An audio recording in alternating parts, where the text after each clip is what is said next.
حمزہ ناصر official Islamic channel کو like subscribe کریں۔ جس طرح ہمیں ماحول کو صاف رکھنے کی تلقین کی گئی ہے، اس طرح ہمیں اپنے خیالات کو پاکیزہ رکھنے کی بھی تلقین کی گئی ہے۔ جب خیالات پاکیزہ ہوں گے تو اچھی صحت ہوگی۔ جب خیالات گندے ہوں گے، خیالات غلیظ ہوں گے، خیالات کے اندر شہوات ہوں گی، خیالات کے اندر نفرت ہوگی، بغض ہوگا، حسد ہوگا، کینہ ہوگا، تکبر ہوگا، تعلی ہوگی، سرکشی ہوگی، تمرد ہوگا، ریا ہوگی، تصنع ہوگا، بناوٹ ہوگی، یہ ساری بیماریاں ہیں جو ہم اپنے ساتھ پالے ہوئے ہیں، اور ہم سمجھتے ہیں کہ ہم فلاں سے نفرت کرتے ہیں۔ اس کو کیا فرق پڑتا ہے؟ نفرت تو تم کر رہے ہو، حسد کی جلن تمہیں سہنی پڑے گی، اس کو تو نہیں سہنی پڑے گی۔ بغض رکھتے ہو، کینہ رکھتے ہو، نفرت رکھتے ہو، تو ہم کہتے ہیں ہم فلاں سے رکھتے ہیں۔ میاں فلاں کو کیا فرق ہے؟ وہ سب کچھ تو تم اپنے اندر رکھے ہو۔ وہ کیمیائی عمل جو ہوتا ہے، جو صحت پہ مضر اثرات پڑتے ہیں، طبیعت میں گھٹن آتی ہے، طبیعت میں غصہ پیدا ہو جاتا ہے، اور ہر وقت چڑچڑا مزاج ہو جاتا ہے، ہر وقت ایک بے چینی میں رہتے ہو، تو وہ تم رہتے ہو، وہ تو نہیں رہتا۔ تو اس لیے وہ اپنے آپ کو صاف کریں، اپنے اندر کی آگ بجھائیں، اپنے اندر کو ٹھنڈا رکھیں، اپنے اندر کی ستھرائی کا، پاکیزگی کا، طہارت کا سامان کریں۔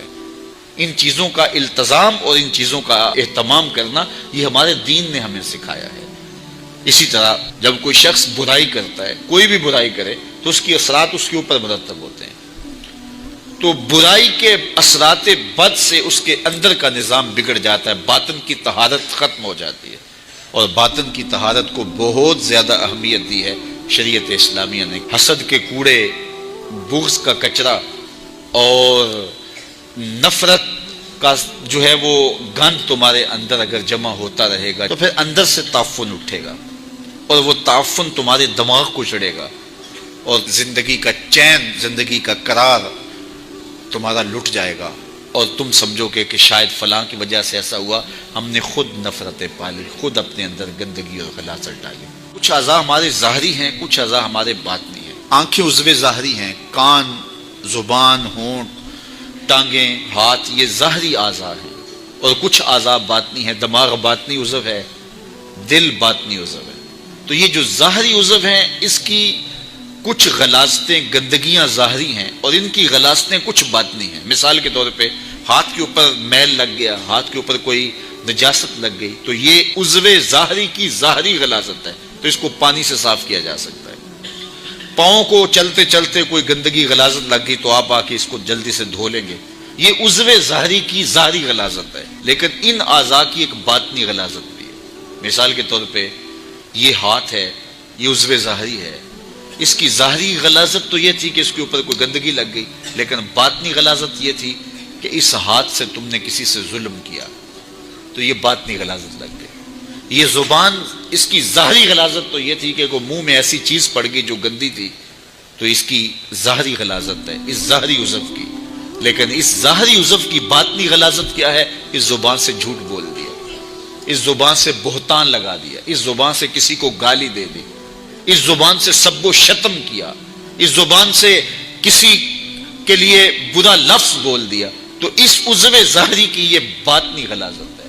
اس طرح یہ آنکھ کی ظاہری غلاظت یہ ہے، اس کے اندر کوئی میل پڑ گئی تو یہ ظاہری غلاظت ہے، لیکن اس آنکھ کو شہوت سے بھر لیا، گوشۂ چشم سے کسی کی تحقیر کی، کسی کی تذلیل کی، تو اس ظاہری عضو کی باطنی غلاظت ہے۔ اسی طرح باقی اعضاء بدنیاں ہیں، تو ہر عضو کی جو ظاہری ہے اس کی ایک ظاہری غلاظت ہے، اس کی ایک باطنی غلاظت ہے۔ تو ہمیں کہا گیا کہ ہم اپنے اعضاء جو بدن کے ہیں ان کے ظاہر کو بھی صاف رکھیں، اور ان کو باطنی غلاظتوں سے بھی پاک رکھیں، ستھرا رکھیں۔ اس طرح ہمارے باطنی اعضاء ہیں۔ مثال کے طور پہ دماغ ہے، دماغ کی بیماری اور دماغ کی غلاظت ہے، اس کو تکبر پیدا ہو جاتا ہے، عجب پیدا ہو جاتا ہے۔ یہ خمار انسان کو کہ میں بڑا ہوں، یہ انسان کو چھوٹا کر دیتا ہے، یہ انسان کی زندگی کا چین چھین لیتا ہے، یہ تقوی کو اجاڑ دیتا ہے، یہ باطن کے پلے چھوڑتا کچھ نہیں کہ میں بڑا ہوں۔ اس کائنات میں سب سے بڑا جرم ہوا ہی یہ ہے کہ ابلیس نے کہا تھا انا خیر منہ، میں بہتر، یہ میں جو تھی اس نے اس کا بیڑا غرق کر دیا۔ جو بڑا ہوتا ہے اس کو بتانا نہیں پڑتا میں بڑا ہوں، لوگ دیکھتے ہیں کہ وہ بڑا ہے۔ بڑائی لفظوں سے نہیں بتائی جاتی، بڑائی کردار کی ہوتی ہے، بڑائی سوچوں کی ہوتی ہے۔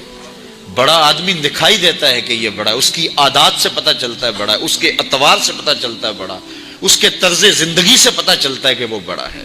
تو کسی کو چھوٹا نہ سمجھو، کسی کو حقیر نہ جانو. واصف علی واصف مرحوم نے کہا تھا کہ کوئی چھوٹا تب نظر آتا ہے کہ اسے دور سے دیکھا جائے یا پھر غرور سے دیکھا جائے. کسی کو قریب سے دیکھیں اور پیار سے دیکھیں تو پھر کوئی چھوٹا نہیں ہوتا. کس کو پتھر مارے ناصر کون پر آیا ہے، دل کے شیش محل میں ایک ایک چہرہ اپنا لگتا ہے. لوگوں سے پیار کرو، لوگوں سے محبت کرو، لوگوں کو قریب کرو. نفرتوں کے سوداگر نہ بنو، محبتوں کی دکان کھولو. جہاں تک ممکن ہو لوگوں کی خیر خواہی کرو، اور اگر لوگوں کے لیے خیر خواہی نہیں کر سکتے تو کسی کی بدخواہی بھی نہ کرو. حمزہ ناصر آفیشیل اسلامک چینل کو لائک سبسکرائب کریں.